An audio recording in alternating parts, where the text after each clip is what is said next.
Sige mga tao, sa channel na ito hindi ko itinago na kinasusuklaman ko si Ilhan Omar. Tingnan mo siya. Tingnan mo kung gaano siya kabastos. Gusto ko ang sinabi ni Trump. Alam mo, galing siya sa Somalia. Wala silang bansa doon. Puro tao lang na nag-iikot at nagpapaputok sa isa't isa. At nagkaroon pa siya ng lakas ng loob na lumipat dito sa US. Binigyan pa siya ng pribilehiyo ng mga Amerikano sa pagbuto sa kanya bilang kinatawan. Galit siya sa kanluran at Amerika at tingnan kung gaano siya kabastos. Wala kang mapagtataguan, Ilan. Wala kang mapagtataguan. Ang baho mo, mas mabuti pang sumunod ka kay Jesus. Ilan, mas mabuti pang itigil mo na ang pagiging kriminal. Sumusunod ka ba kay Jesus? Hindi lang yon, hindi siya matiis. Gumawa ako ng video mga 10 araw nang nakalipas. Sabi ko, nangyayari na talaga. Maaring ito na ang malaking pagbabago. Kaunti lang ang nanood, huwag mo nang intindihin. Kasi may magandang balita akong ibabahagi sa'yo. Itong sisipsip sa mga Islamis, sipsip niya siya sa mga Islamis. Sige, siya talaga. Hindi ako magbabago ng isip dahil sa kahit anong kaliwang woke na payaso. Kaya kinumpirma ni Vice Presidente J.D. Vance na iniimbestigahan ng DOJ si Ilhan Omar dahil sa mga aligasyon ng pandaraya sa imigrasyon laban sa kanya. Sabi nila, pinakasalan niya raw ang sarili niyang kapatid para makakuha ng green card ang kapatid niya. Nakakadiri. Pakinggan natin ito. Nalaman ko na rin sa wakas kung paano gumagana ang seating chart. May tanong ako tungkol sa task force laban sa pandaraya. Sabi mo dati parang si Ilhan Omar ay nandaya sa imigrasyon. O inaasahan mo ba na masasampahan siya ng sakdal, isang sakdal na may kinalaman sa sitwasyong yun? Kaya Reagan, ayokong pangunahan ng investigasyon. Ibig kong sabihin, nababasa mo naman ang mga bagay tungkol kay Ilhan Omar at tungkol sa, alam mo na kung sino ang pinakasalan niya at kung pinakasalan ba niya o hindi ang taong ito o taong iyon. Mukhang may kahina-hina lang nangyayari pero may karapatan ng lahat sa pantay na hustisya sa ilalim ng batas. Kaya iimbestigahan namin ito. Kung sa tingin namin ay may krimen, kakasuhan namin ang krimen yon. At yan ang tinitingnan ngayon ng Department of Justice. Sig, na-realize ko kung gaano kagaling. Kaya nangyayari na rin sa wakas, kasi nakakainis para sa aming katulad ko na. Sinasabi mo yan tungkol sa babaeng yon. Na malinaw namang, wala akong pagmamahal para sa kanya. Ayokong kumalat ang ideolohiya ng mga Islamistang ito sa kahit anong bansa sa kanluran. Kaya hindi ko gusto ang mga katulad niya.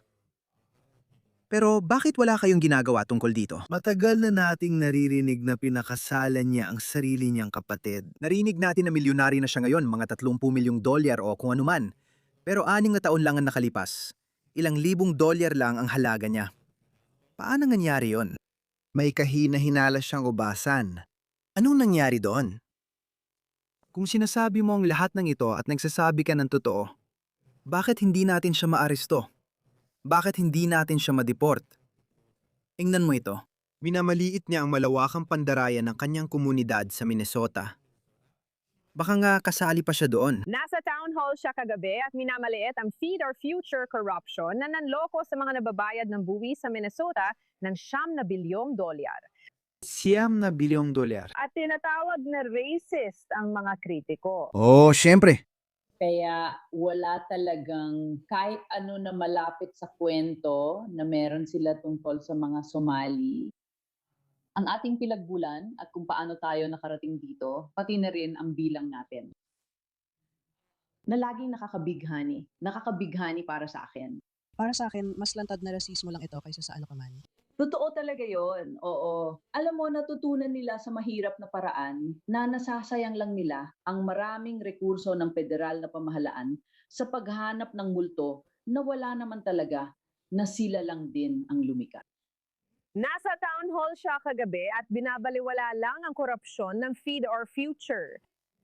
Sinabi niya na sinisiraan lang daw nila ang ating komunidad. Pero ang mga Somali bilang mga individual ay kabilang sa pinakamabubuting tao. Siyempre, sigurado akong may magagaling na tao. Tulad ng paborito kong Somali na si Ayan Hersey Ali. At siya mismo magsasabi sa iyo tungkol sa mga problema ng komunidad ng Somali sa Amerika. Tingnan mo itong karahasan. 129 na insidente ng karahasan. Ito ay sa UK mula 2021 hanggang 2023. 129 na insidente ng karahasan. 25 dito ay may kinalaman sa sexual. 9 ay pagnanakaw. At 270 ay may kinalaman sa droga. Sige. Tingnan mo ito. 72% ng mga Somali ay tumatanggap ng kung anong uri ng tulong mula sa gobyerno. At hindi lang yon, ganyan din ang kaso kahit saan. Hindi lang sa Amerika, kundi kahit saan. Pakinggan mo ito. Tingnan mo ito. Kaya sa Amerika, 54% ng mga Somali ay tumatanggap ng welfare at food stamps. 73% sa kanila ay nasa Medicaid kumpara sa 18% lang ng mga Amerikano. 7% lang ng mga Amerikano ang gumagamit ng food stamps. Habang 54% ng mga Somali ay gumagamit ng food stamps at welfare, 81% ng mga Somali. 81% ng mga Somali ay umaasa sa welfare. At sinasabi ni Ilhan Omar sa inyo, sinisiraan lang nila kami. Kaya ganon, pasensya na. Tama si Trump nung sinabi niya. Tingnan mo, mahalaga ang kultura, okay? Mahalaga ang kultura. Kapag nagdala ka ng mga tao mula Somalia, dadalhin nila ang kanilang mga kaugaliang pangkultura. Okay. Kapag nagdala ka ng mga Norwegian o Dane, magdadala sila ng pakinabang sa'yo. Totoo, magdadala sila ng pakinabang sa'yo. Hindi yung kalokohan na nakikita mo. Tingnan mo ito, pasensya na. Sumasang-ayon ako kay Pangulong Trump. Halos hindi na nga bansya, wala silang kahit ano, nagkakagulo lang at nagpapatayan sila. Walang istruktura. Kapag nakita ko si Ilhan Omar na hindi ko naman kilala pero matagal ko na siyang pinapanood. Pinapanood ko siyang magreklamo tungkol sa konstitusyon natin at kung paano siya masama ang trato. Sinasabi niyang masama ang lugar sa Estados Unidos ng Amerika. Kinamumuhian nito ang lahat. Kinamumuhian ang mga Hudyo. Kinamumuhian ang lahat. At sa tingin ko, isa siyang walang kakayahang tao. Isa talaga siyang masamang tao. Pero kapag pinapanood ko ang nangyayari sa Minnesota, ang lupain ng 1,000 lawa o kung ilang lawa man ang meron sila, marami silang lawa. Pero itong magandang lugar na ito, nakikita ko ang mga taong nagnanakaw rito. Ngayon, naiintindihan ko na. Imbestigahan mo yan. Narinig ko na niloko nila ang mga Somalian, niloko nila ang estadong yon ng bilyon-bilyong dolyar, bilyon-bilyon kada taon. Bilyon dolyar. At wala silang naiaambag kahit ano. Ang welfare ay parang 8-8%. Wala silang naiaambag. Ayoko nandito sila, magiging tapat ako, ayos lang. May magsasabi, hindi yan politically correct, wala akong pakialam. Ayoko nandito sila, may dahilan kung bakit hindi maganda ang bansa nila. Bulok ang bansa nila. At ayaw namin silang mapunta sa ating bansa. Masasabi ko rin yan tungkol sa ibang mga bansa. Ganyan din ang masasabi ko sa ibang bansa. Ayaw namin ang tulong nila. Kailangan nating muling buuin ang bansa dahil nasa bingit na tayo. Maaari tayong mapahamak, nasa bingit na tayo. Oo, tama ka, 100%. Naging pinakamakapangyarihang bansa sa mundo ang Amerika, ang pinakamalaking ekonomiya sa mundo, dahil sa mga Amerikano noong ika-18, ika-19 at ika-20 siglo. Itinayo ng mga taong yun ang Amerika para maging pinakamalaki, pinakamakapangyarihan at pinakamayaman sa mundo. Sige, hindi sila ang mga taong yon. Kung mapapasok ka ng mga tao ng maramihan, ang buong ideya ng imigrasyon ay dalhin ang pinakamagagaling at pinakamatalino mula sa iba't ibang panig ng mundo. Sige, maari may ilang magagaling na individual sa Somalia. Makisama ka lang sa akin. Sige, at sa India at Pakistan at Syria. Maaring may mga individual na magaling. Sige, pwede naman. Dapat mong tingnan ang average IQ sa bawat lugar. Sige, magaling ako. Pwede kang magdala ng pinakamagagaling at pinakamatalino. Yan ang ideya ng imigrasyon. Hindi lang basta ang pagkakaiba-iba ay nagpapayaman sa atin na kalokohan. Hindi itong nakikita natin sa Minnesota, pero magdadala sila ng pagkakaiba gamit ang kultura nila. Hindi ito mula sa akin, kay Ayaan Hirsi Ali ito. May iba't ibang kultura. Ang mga Somali ay likas na tribu-tribo, gaya rin ang karamihan sa hilagang mga bahagi ng Pakistan. Sobrang tribu-tribo ang mga Taliban. Sobrang tribu-tribo sila. Ginagawa nilang lahat para sa grupo. Walang individualismo sa kanilang kultura. Kaya maraming Somali sa Minnesota ang niloloko ang estado roon. At si Tim Walz ay nagbulag-bulagan dahil kailangan niya makuha ang boto nila. Kaya ang natuklasan nila itong ilan ang mga kingpin, malinaw na merong hierarchy din sa kanilang sistemang tribo. Kaya ang ginagawa nila, niloloko nilang estado ng Minnesota at ipinapamahagi nila ang kanilang mga pakinabang sa iba pang miyembro ng komunidad ng Somali. Kaya lahat sila ay kasali rito. Lahat sila ay kasali rito. Sabi ni Ayaan Hirsi Ali na sobrang tribo sila at nagbabantayan sa isa't isa. Kaya malinaw ang pagkakaiba sa isipan nila. Lagi kong binabanggit na sinasabi ng mga Muslim na mas mahalaga sa kanila ang pagiging Muslim kaysa pagiging Amerikano, Briton o Australiano. Kaya ang mga Somali ay mas mataas pa sa kanila. Hindi nga nila gaanong iniintindi ang Muslim Ummah tulad ng ibang mga Muslim.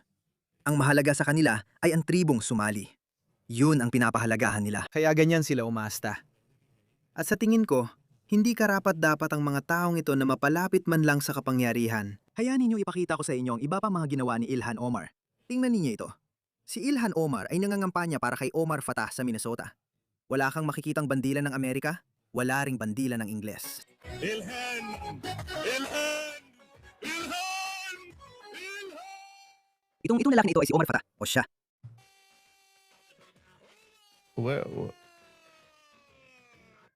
Nasaan ang mga bandila ng Amerika? السلام عليكم ورحمة الله وبركاته آدي قفرة حسن آية وأحم حفلان حفلة دان ودمان دتك Walang Ingles, mga kaibigan. Bakit niyo ito pinapayagan? Ayan na naman. Tingnan niyo ito. Ulit-ulit nilang sinasabi, pero hindi na yan umuubra ngayon. Lalo na kapag nakakakita siya ng matalinong itim na babae na marunong ipaglaban ng sarili. Gusto niyang habulin sila at pabagsakin, pero hindi niya ginagawa. Pero hindi niya naintindihan na hindi mo pwedeng takutin ang isang itim na babae. Iba ang pagkakagawa sa amin. Rasismo yan. Tinakot ko raw ang puting babae. Yan ba ibig mong sabihin? Pagkatapos, well, oo, ay ko magsabi ng kahit ano na maaring maintindihan bilang rasista. Kahit kailan, alam mo, kapag nakakakita siya ng isang titim na babae na tumatayo para sa sarili niya, na matalino, na kayang magpakatatag. Paano naging matalino yon? At respeto, hindi naman siya ganon. Walang respeto para sa kanya. Gusto niyang habulin sila at pabagsakin sila. Hindi niya naiintindihan yon. Hindi mo talaga pwedeng ibuli ang isang itim na babae, di ba? Parang iba ang pagkakagawa sa amin. Oh. Sige, tatanungin kita kasi sinabi niya, nitong mga nakaraang araw, ewan ko kung nakita mo ang balita, na di umano'y ibabalik ka sa Somalia. At ako, tingnan mo, parang sinasabi nila, bumalik ka sa Africa. Ganyang klase ng pagiging racist. Narinig ko na yan, oo. Oo, narinig ko na yan. Nakita mo ba nung sinabi niya, kinausap niya ang pinuno ng Somalia? At ang nakakatawa pa, sinabi niyang kinausap niya ang pinuno ng Somalia. Pero paulit-ulit naman niyang sinasabi na walang leader ang Somalia. Nakakatawa talaga. At saka kung sino man ang nakakakilala sa pinuno ng Somalia, alam mo na, hindi totoo ang sinasabi ng presidente. Sabi niya, nakausap ko siya. Sa tingin ko, nakalimutan niya sa kalagitnaan kung ano man ang sasabihin niya. May sasabihin siya tungkol sa kanya na nakausap ang pinuno ng Somalia. Pinalalaki ni Trump ang kwento at sinabing wala silang leader. Ang pagkakaroon ng presidente ay hindi nangangahulugan na may leader na sila. Alam mo, ang hindi maaring totoo ang sinasabi ng presidente. Sabi niya, Nakausap ko ang pinuno ng Somalia at sinabi niyang huwag ko na siyang ibalik dahil ayaw niya siyang tanggapin. Ikaw, natatawa ka. Kaya. Bakit? Kilala ko ang presidente ng Somalia. At di siya magsasabi ng ganoon. kaya tatanggapin ka niyang muli.